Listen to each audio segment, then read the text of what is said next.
34 বৎসরের রথ উৎসব।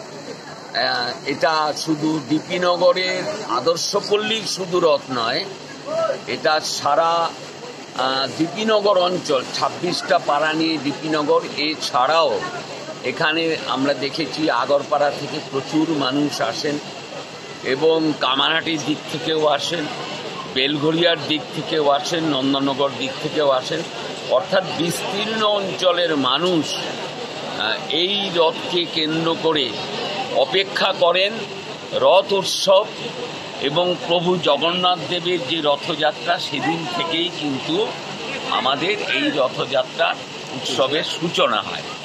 এটা উল্টো রথ অবধি হবে, তারপরে শেষ দিকে এখানে 12 দিন ব্যাপী এখানে উৎসব এবং শেষ দিনে এখানে বসে ভোগ বিতরণ, হাজার হাজার মানুষের উপস্থিতির মধ্যে দিয়ে এখানে এই উৎসবটি প্রত্যেকে মানুষের উৎসবে পরিণত করে। আজকে কারা কারা অতিথি হিসেবে? আজকে প্রখ্যাত শিল্পী, বাংলার অত্যন্ত জনপ্রিয় শিল্পী খরাজ মুখোপাধ্যায়, যিনি একজন ভারত চরিত্র অভিনেতা এবং অভিনেতা হিসাবে অত্যন্ত উচ্চমানের। তিনি আসবেন বা এসেও গেছেন, তিনি বসে চা খাচ্ছেন।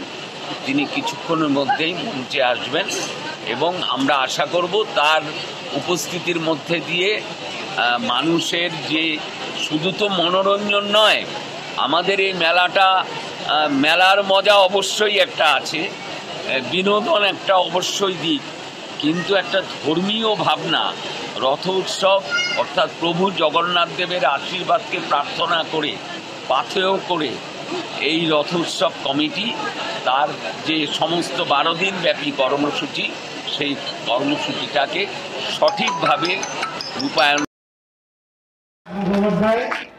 এই মুহূর্তে বাংলার অন্যতম শ্রেষ্ঠ অভিনেতা এবং আমরা একসঙ্গে বই করেছি এবং একটা জায়গায় ছিল একটা বিয়ে বাড়ি, তোমার পাশেই ছিল না। হঠাৎ থেকে একজন লোক দেখলে বাবা এলো না কেন, তুই খেয়েছিস? আরেকজনটা বলে বলছে তোর ভাইটা খুব খেতে ভালোবাসে, ভাইটার মধ্যেই ছিল না, উনি অন স্পট ক্যারি করে নিচ্ছেন একটা বিয়ে বাড়িতে। দেখে আমার খুব ভালো লেগেছে। আমি আপনাদের সকলের পক্ষ থেকে, আমাদের কাউন্সিলররা রয়েছেন, অভিনন্দন। আমি আপনাকে আজকে এইখানে আসার জন্য সাদরে সম্ভাষণ জানিয়ে আপনাকে সম্মাননার মধ্যে দিয়ে সব 40 বছরের বেশি সময় ধরে চলছে।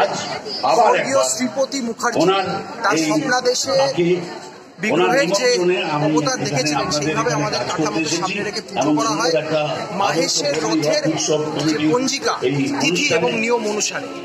আজকে আপনারা দেখতেই পাচ্ছেন যে এখানে মঞ্চে খরাজ মুখার্জি পারফর্ম করছেন। আমাদের 13 দিন ধরে এই অনুষ্ঠান চলবে। লাস্ট 9 তারিখ অব্দি মহাভোগ বিতরণ করা হবে এই অঞ্চলের সমস্ত মানুষের জন্য। তারপরে কি বার্তা দেবেন এই রথযাত্রার মাধ্যমে? বার্তা আমার দেওয়ার কিছু নেই, মানুষই বার্তা দিচ্ছে। এবার বাংলা এবং সারা ভারত জুড়ে জগন্নাথ মহাপ্রভুর উৎসবের যে ধুম, আনপ্যারালাল, দুর্গাপুজোর মতো ধুম মানুষ দেখছে। পুরী থেকে দীঘা হয়ে, রথতলা হয়ে আদর্শপল্লিত মানুষের ঢল আপনারা দেখুন এবং দেখান। এখানে আলাদা করে বার্তা দেওয়ার কিছু নেই, মানুষ নিজেরা উৎসাহিত হয়ে এসেই বার্তাটা দিয়ে দিচ্ছে।